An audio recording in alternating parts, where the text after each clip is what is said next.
This is Bobby C. out at Rose Hill, where we begin our look at sports this week with the game of the week, courtesy of the Rams.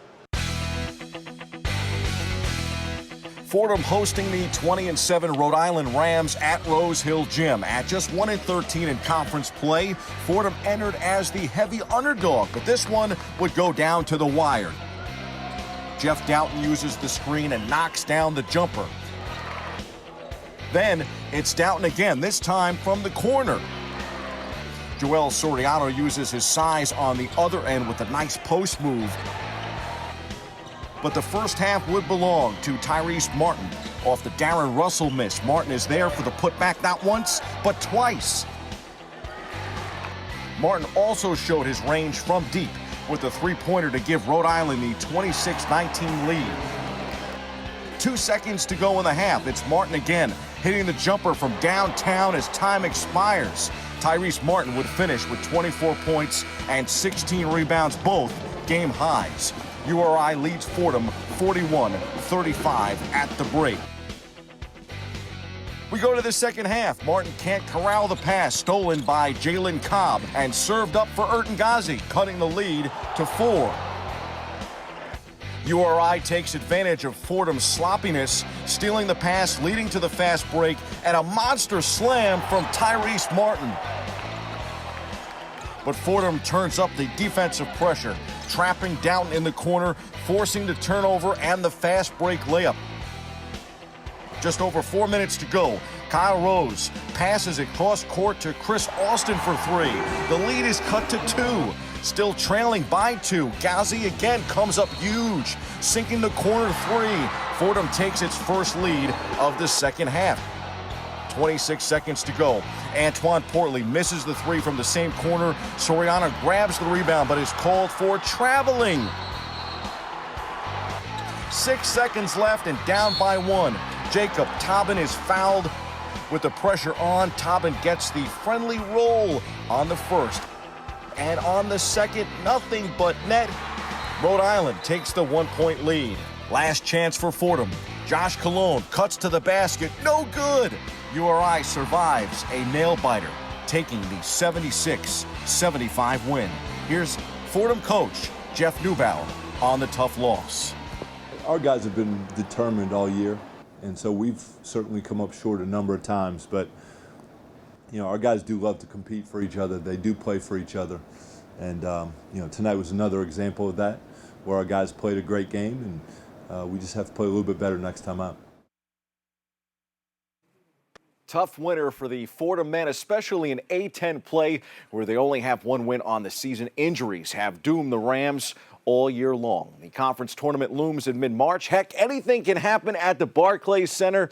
And in March Madness, been a so-so season for the locals on the college hoops hardwood. The Iona men are 9-8 in conference play. The Manhattan men are 8-9 in the MAC. And in the Big East, St. John's is 3-12 in league play. Seton Hall still represents the best of the tri-state area. Miles Powell and the Pirates are ready for March. The best men's program locally here in New York might very well be Division III Purchase College, which topped Sarah Lawrence in the semifinals Thursday night and is heading to the Skyline Conference Championship game on Sunday against rival Yeshiva. The championship will be hosted by YU in the city. Good luck, Purchase. On the women's side, the Fordham basketball team is vying to repeat as A-10 champs this winter. They are 18-10, including 10-5 in league play, and scored a huge win last week over then undefeated A-10 opponent Dayton. Excited to see the Rams dancing again in March Madness. For more, check out BronxNet's latest episode of The Ram with Coach Gately, airing now on BronxNet. My Yankee season preview is coming undone already. 2 of my 5 keys in the hunt for World Series number 28 are down. 1 loss for the season. The other may miss opening day. The Yankees absorbed another injury to one of their star players on Wednesday as outfielder designated hitter Giancarlo Stanton is considered questionable for opening day after being diagnosed with a grade 1 right calf strain. Yankees manager Aaron Boone said that Stanton sustained the injury while performing defensive drills at the George M. Steinbrenner Field complex on Tuesday. Boone believes Stanton will be up against it a little bit in terms of time to be ready for the March 26th season opener against the Baltimore Orioles. Meanwhile, right-hander Luis Severino underwent Tommy John surgery on Thursday. You have to be kidding me. His 2020 season is over before it even began. The Yankees added that Severino had an existing bone chip removed from his elbow during the procedure. Cashman announced earlier this spring that Severino, who was limited to 3 regular season appearances in 2019, had dealt with forearm soreness dating back to October when he made a pair of postseason starts for the Yankees. The team shut down Severino last week after he had gone through his normal throwing program to start spring training. Next Man Up 2020, the sequel. In spring action, the Bronx Bombers have won 3 straight, including Thursday's 7-1 win over Tampa Bay that saw back-to-back homers from Tyler Wade and Clint Frazier and another sterling outing from Jay Happ. My solutions to the Yankees' woes in the C list. The Mets have dropped 3 straight in spring action. They resume today against St. Louis and face Houston on Saturday. I'll have my Mets season preview on Monday morning's Open. Time for some quick hitters from around the world of sports. In motor racing, will the 3rd time be a charm for the Triple Crown for Fernando Alonso? Retired Formula One driver, Alonso has secured a ride for this year's Indy 500 following ill-fated attempts to win the race in 2017 and 2019. The Spaniard is looking to become the 2nd driver in history to complete the Triple Crown of racing by adding an Indy victory to his wins at the Monaco Grand Prix and the 24 Hours of Le Mans. Graham Hill is the only driver to win the 3 major events during a racing career. In tennis, Maria Sharapova is calling it a career. She was a transcendent star in tennis from the time she was a teenager, someone whose grit earned her a career Grand Slam and whose off-court success included millions of dollars more in endorsement deals than prize money, and yet Sharapova walked away from her sport rather quietly on Wednesday at the young age of 32, ending a career that featured 5 major championships, time at number 1 in the WTA rankings, a 15-month doping ban, and plenty of problems with her right shoulder. Interesting story there. The NFL Combine took center stage this week. The New York Giants are watching closely. They have the 4th pick in April's upcoming draft. Could they be adding a quarterback by way of free agency? We've heard several teams mentioned as potential suitors for soon-to-be free agent quarterback Tom Brady, but we hadn't heard the Giants until now. The NFL Network reported that the G-men have been named by sources at the scouting combine as a potential team with interest in Brady, along with the Tennessee Titans and the soon-to-be Las Vegas Raiders, whose potential interest has been discussed in the past. The Giants would be a surprise, of course. General Manager Dave Gettleman spent the 6th overall pick in the draft last year on, Daniel Jones, of course, and the team has indicated that Jones is the quarterback of both the present and the future for the Giants. Doubt Brady comes here, but you never know. On the ice, the San Jose Sharks fought back against the New Jersey Devils, posting a 3-2 comeback win on Thursday night that snapped a 5-game skid. The Isles wound up in the loss column, too. Red-hot St. Louis posted their 6th consecutive victory with a 3-2 win over the New York Islanders last night. And speaking of streaking clubs, look out. The New York Rangers are on fire. They may have stolen the trade deadline by simply not trading Chris Kreider and extending their star for 7 more seasons. Ryan Strome scored twice and added an assist as the surging Broadway Blue Shirts rallied past the Montreal Canadiens 5-2 for their 5th straight victory. Over in the NBA, Philly topped the Knicks 115-106. The Knicks will now host Chicago Saturday at 5 p.m. at the Garden. As for Brooklyn, the Nets are in Atlanta tonight.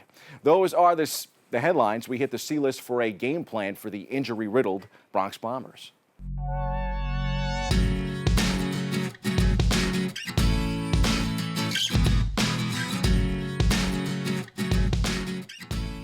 No Stanton, give me Clint Frazier. No Sevy, I'll take some Jay Happ. The Yankees will enter the season as the favorites in the American League East, but their rotation depth is already being tested. James Paxton is expected to miss at least the first month due to his own injury, and Domingo Germán will miss time due to a suspension stemming from his violation of the league's domestic violence policy. The Yankees lost 2,908 days to injury. Did you hear that? In 2019, the most in the majors. When the Yankees signed Garrett Cole, the expectation was that they would look to move Jay Happ to save money and avoid luxury tax penalties. Instead, the Yanks kept Happ. That looks very wise right now. Happ didn't have a great season in 2019, yet his seasonal line suggests that he was more than serviceable. Happ figures to slot in as New York's 3rd starter to begin the season before sliding over to the 4th spot once Paxton returns. Whatever the Yankees do, they are a worse team, of course, without Severino. But I do believe some of these youngsters, including Davy Garcia, can help the Bombers make up for the loss. The team won 103 3 games last year essentially without Severino and Stanton. Clint Frazier has let his bat do the talking this spring. The brash young outfielder came into camp last spring boasting that he would take an outfielder's job after a roller coaster 2019, a year that had him playing a big part in an offense hit hard by injuries, but also creating unnecessary headlines and irritating front office personnel and teammates. Frazier is speaking through his work these days on the field. That's good news for the former 25-year-old first rounder. Also good news for the Pinstripers. Frazier homered for the first time this spring in the first inning of the Yankees' 7-1 win over the Rays yesterday. It was a good reminder of what Frazier is capable of. Stanton, who played just 18 games last season, could miss the start of the season, and Aaron Hicks will miss the start of the season after October Tommy John surgery. While the Yankees are trying out Miguel Andujar out in left field this spring, Frazier is likely to get a chance with the added 26th roster spot. I would carry him from Florida up to New York to start the season. The question with Frazier has been if his bat can overcome his poor defense and drama that surrounds him too. Spring is always a new chapter in baseball, if not a clean slate for the players. These are my internal options for the Yanks. As opening day nears, there's always the trade deadline in July. If Happ and Frazier aren't the solution and Stanton just can't stay healthy throughout the year. That's your sports. I'm Bobby C.